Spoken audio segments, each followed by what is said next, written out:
The nation and his family said goodbye to the Duke of Edinburgh, the man who'd been by the Queen's side for more than 70 years. My dear Papa was a very special person who, I think above all else, would have been amazed by the reaction and the touching things that had been said about him. In the months after Prince Philip's death, the Queen carried on with her duties until her health required her to slow down. Carving their own paths away from the UK, the Duke and Duchess of Sussex told their truths to a global audience. You're not going to tell me who had the conversation? I think that would be very damaging to them. And still smiling for the cameras despite a challenging year.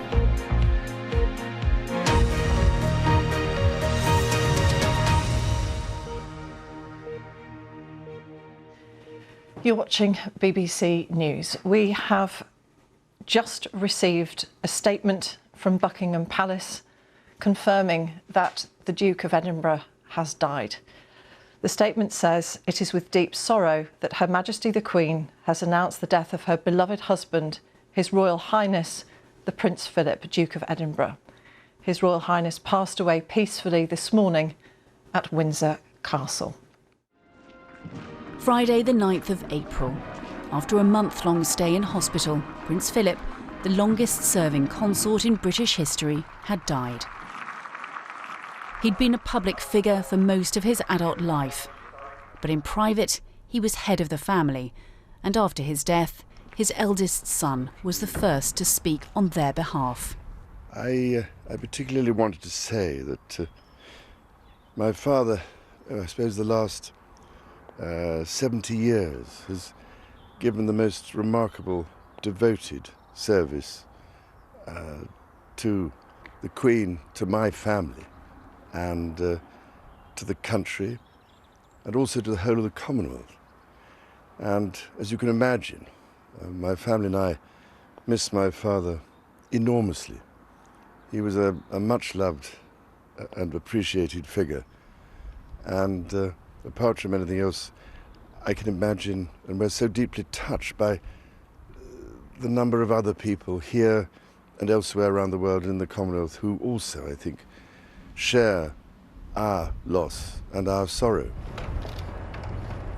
In the days after his death, the tributes and obituaries to Prince Philip gave many a better understanding of the man and his achievements. The awards scheme, which has helped so many millions of young people realise their potential. His lifetime of campaigning on environmental issues and much more. But he will primarily be remembered for the unwavering support he gave to the Queen. 2 days after his death, his children revealed how the monarch was coping. She described it as having left a huge void in her life. But we, the family, the ones that are closer, are rallying round to make sure that we're there to support her. And I know that there is a huge amount of support, not just for her, but for everybody, as we go through this enormous change. It's just that wave of affection for him, and just those lovely stories. They just mean so much, and you know, the tributes have been just fantastic, and that's really, really important, and we really do appreciate it. So, and I think it's so lovely for so many people to learn about what he did, because I think quite a lot of things that have come out will have surprised some people, and how intrinsic he was to every element of society, if you look at it.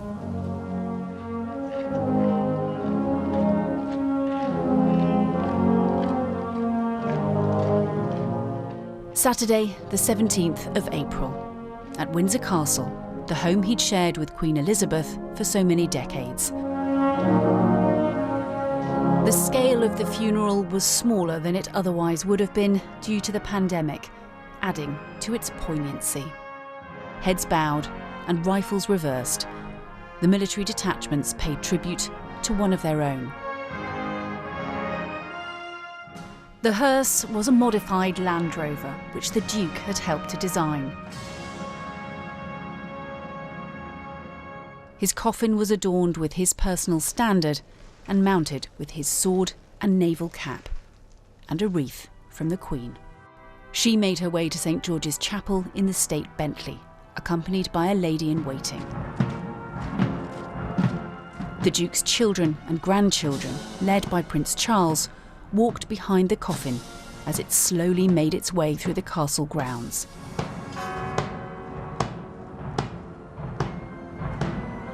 The Queen paused to watch as the hearse passed.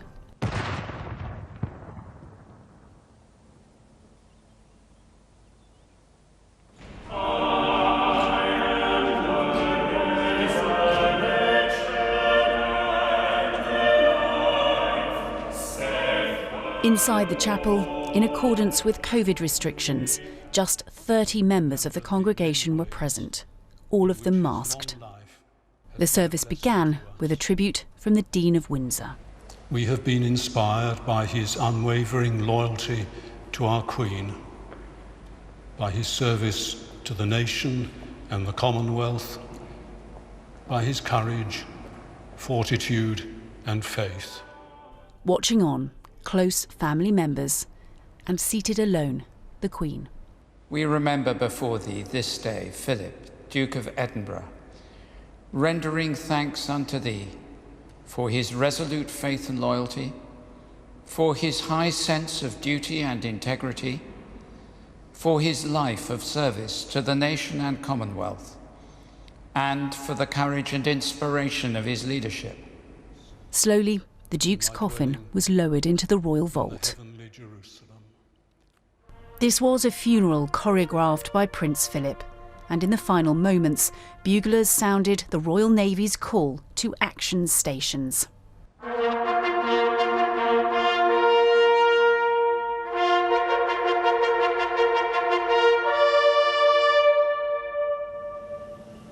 After the service, the Queen returned to her private quarters. The rest of the family walked back. Prince Harry in conversation with his sister-in-law Catherine and brother William. After months of public discord, this was a time for a show of unity. The funeral here at Windsor Castle was a fitting tribute to a man who'd given so much to Queen and country. She is the head of state, he was the patriarch of the family, and in his final months, it was a family which had publicly fractured. The reason all eyes were on Princes William and Harry after the funeral service is because it was the first time they had been seen together since that interview with the chat show queen, Oprah Winfrey. Oh my God, get this on camera. You forgot your boots. Oh my God. The bond between William and Harry had always seemed so strong. They'd lost their mother as children, but found comfort in each other. That bond had been broken. Harry and his wife Meghan had stepped back as working royals in 2020 and moved to California. They bought a multi-million-dollar mansion and signed big money deals with Netflix and Spotify. In February, they announced that Meghan was expecting their second child. Here we are. This is very nice. And a few days later, Harry joined his friend and talk show host James Corden to talk about why he felt he had to leave the UK. We all know what the British press can be like, and it was destroying my mental health. I was like, this is toxic. Yeah. So I did what any husband and what any father would do, is like, I need to get my family out of here. But we never walked away. Back in London, it was Meghan who was front page news. The Times had published a leaked email written in late 2018. It said between two senior palace officials, alleging Meghan had bullied staff out of their jobs. She denied the allegations, and the palace launched an internal inquiry. Whoa! I know. Days later, her interview with Oprah Winfrey was broadcast. Tens of millions of people watched as Meghan revealed the depth of her unhappiness in the months after her wedding. Were you thinking of harming yourself? Were you having suicidal thoughts? Yes, this was very, very clear. Wow. Very clear and very scary. And, you know, I didn't know who to even turn to in that. Meghan described how at this event in January 2019 at the Royal Albert Hall, she was pregnant and tearful, having just told Harry that she didn't want to be alive anymore. She said she'd approached one of the most senior people in the palace for help, but was told nothing could be done. Meghan also claimed that prior to Archie's birth, a comment had been made to Harry by a member of the family concerning the colour of their baby's skin. So we have in tandem the conversation of he won't be given security, he's not going to be given a title, and also concerns and conversations about how dark his skin might be when he's born. What? And you're not going to tell me who had the conversation? I think that would be very damaging to them. Harry too didn't hold back, stating that he believed his father and brother were trapped in their roles, and he revealed a rift with Prince Charles. There's a lot to work through there. You know, I feel really let down because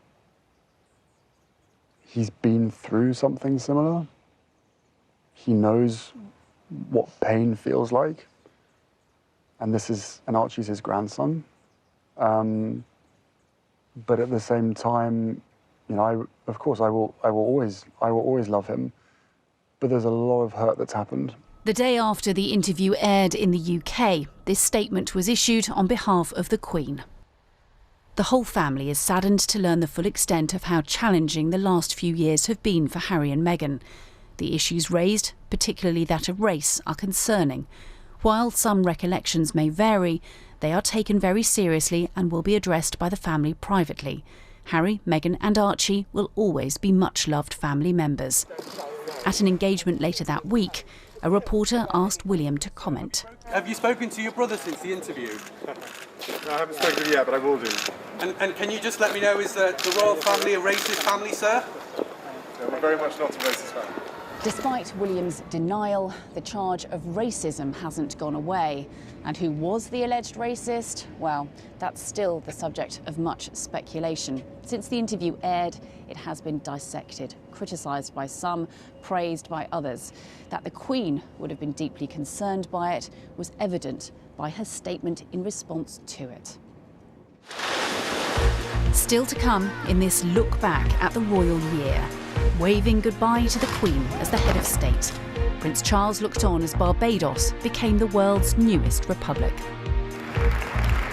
And Prince William drew attention to those finding solutions to the climate's problems. I'm trying to use my little bit of influence, my little bit of profile to highlight some incredible people doing amazing things and will genuinely help fix some of these problems.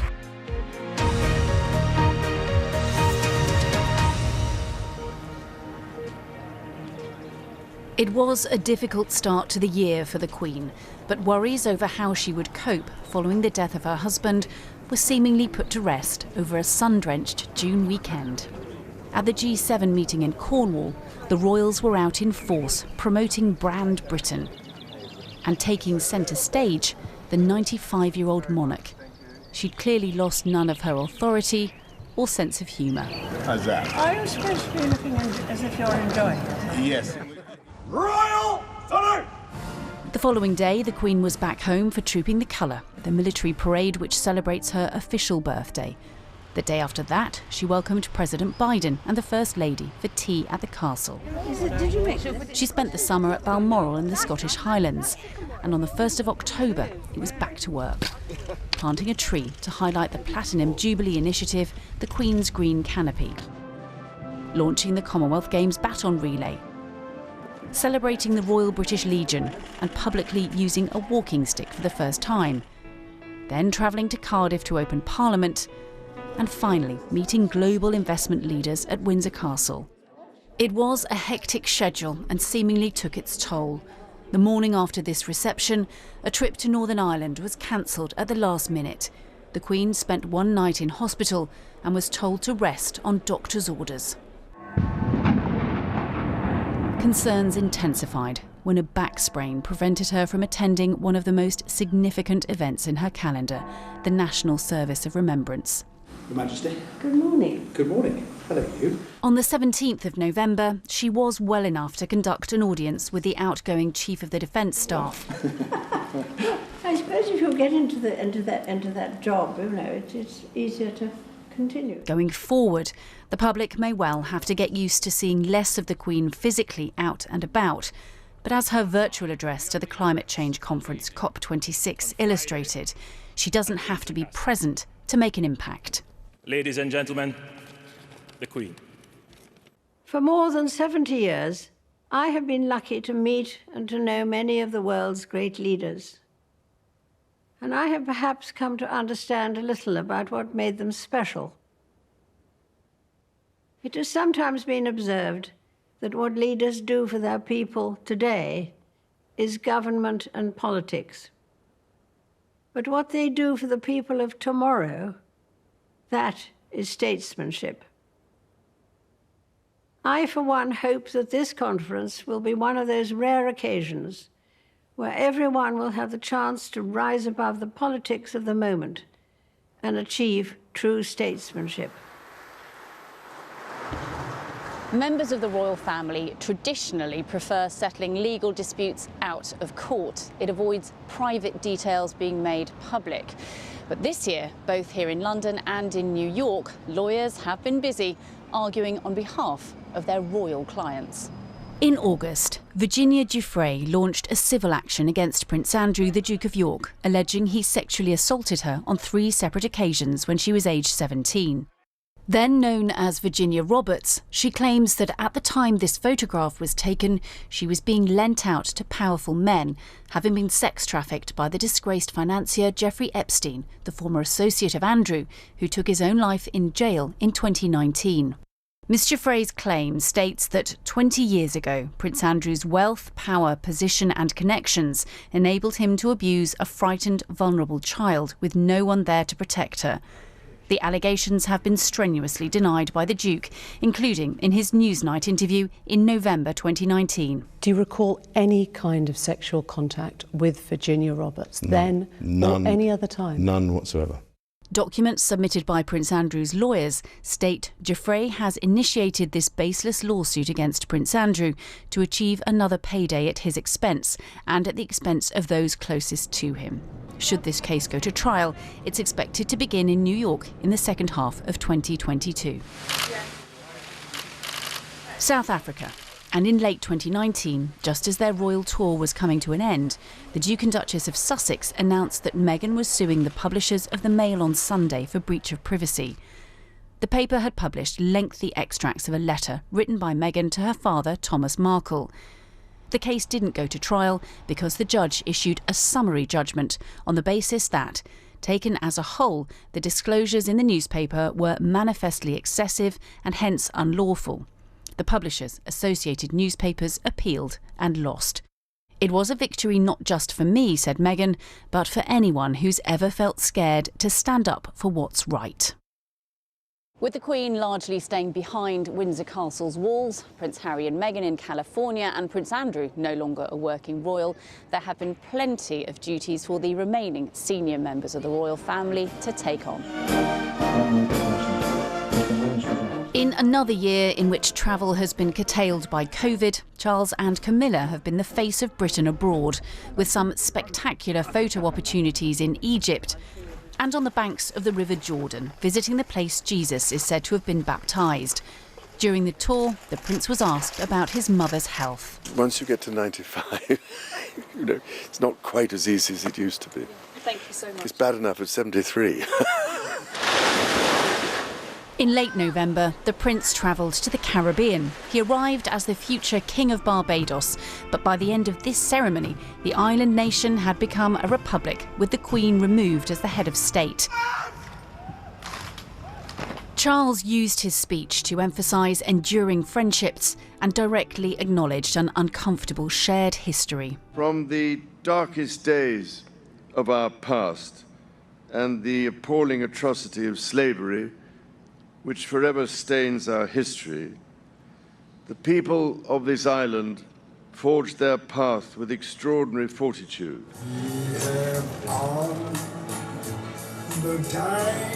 It has been a high-profile year for both duchesses.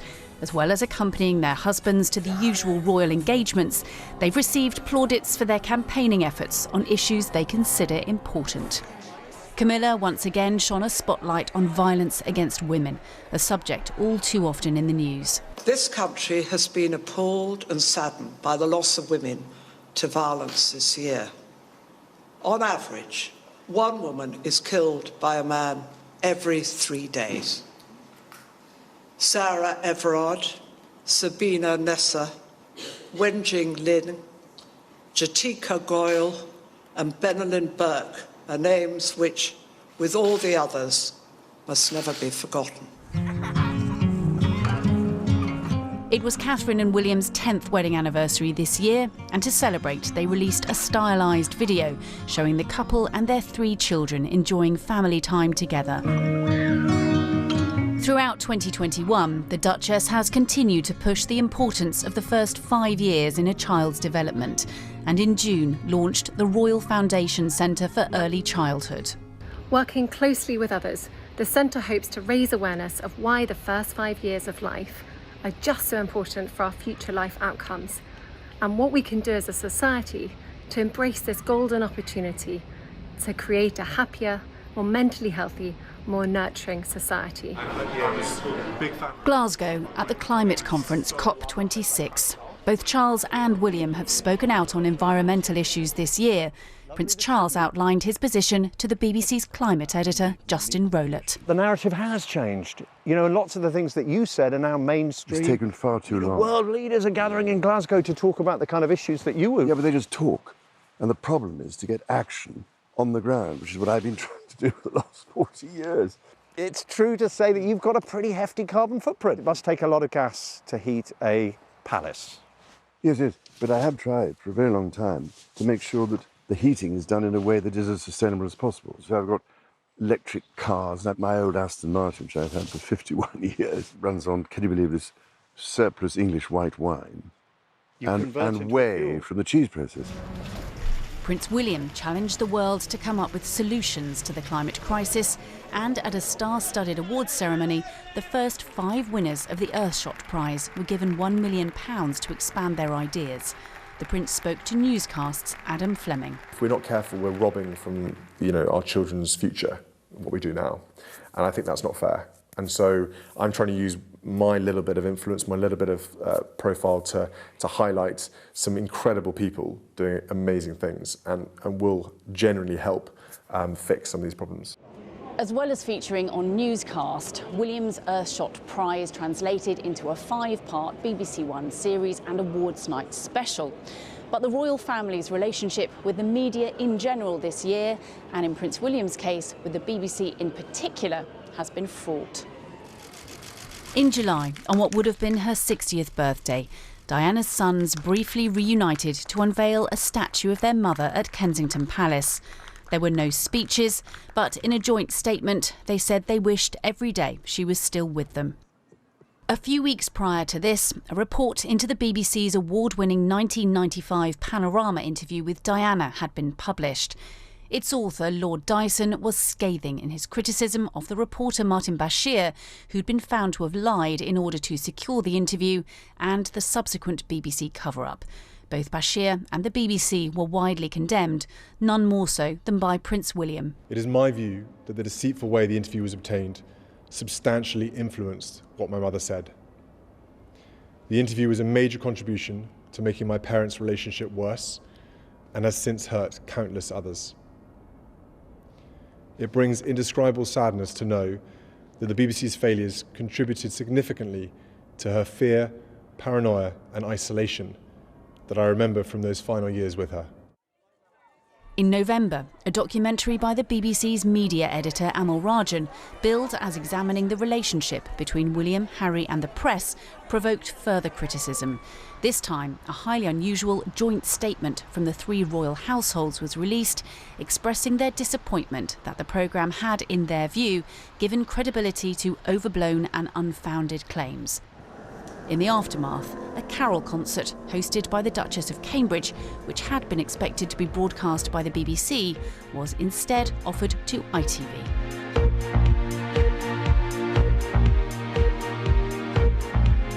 "2022 will be unique in royal history, as the Queen will be the first British monarch to reach their Platinum Jubilee, marking 70 years since her accession in 1952. Previous jubilees have brought people together to celebrate. It's hoped in June they will be able to gather once again, as they did here for the Diamond Jubilee in 2012, to pay tribute to Britain's longest reigning monarch.